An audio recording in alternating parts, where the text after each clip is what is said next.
মুহূর্তে যে দুইটা ছবি আপনাদের সামনে উপস্থাপন করতে চাই সেই দুইটা ছবি বাংলাদেশের ক্রিকেট ইতিহাসে অন্যতম ছবি।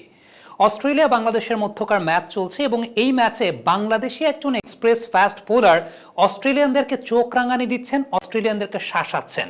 সেই অস্ট্রেলিয়ান যাদের স্লেজিং একটা সময় জগৎ বিখ্যাত ছিল, যাদের স্লেজিং এর জবাবে সচিন টেন্ডুলকার বা ব্রায়ান চার্লস লারার মতো ব্যাটসম্যানরাও মুখে কলু পেটে বসে থাকতেন। অবশ্যই তারা ব্যাটে জবাব দেওয়ার চেষ্টা করতেন, কিন্তু তাদের সামনে খুব বেশি কথা বলতেন না। সেই জায়গাটাতে বাংলাদেশি একজন এক্সপ্রেস ফাস্ট বোলার তিনি অস্ট্রেলিয়ানদেরকে চোখ রাঙানি দিচ্ছেন।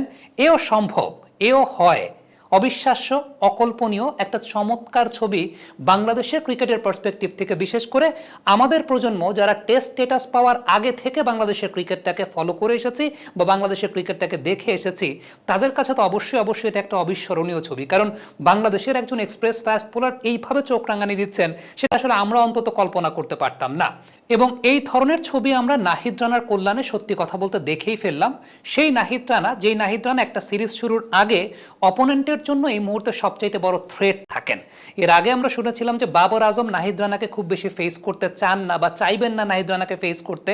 অস্ট্রেলিয়ান ক্যাপ্টেন কিন্তু সিরিজ শুরুর আগে বলেছেন যে নাহিদ রানাকে ফেস করাটা ডেফিনেটলি একটা অনেক বড় চ্যালেঞ্জের জায়গা হবে। এবং সত্যি কথা বলতে এত গতি সমৃদ্ধ একজন বোলার, তার এগেইনস্টে প্রত্যেক ব্যাটসম্যানই কিন্তু স্ট্রাগল করবেন।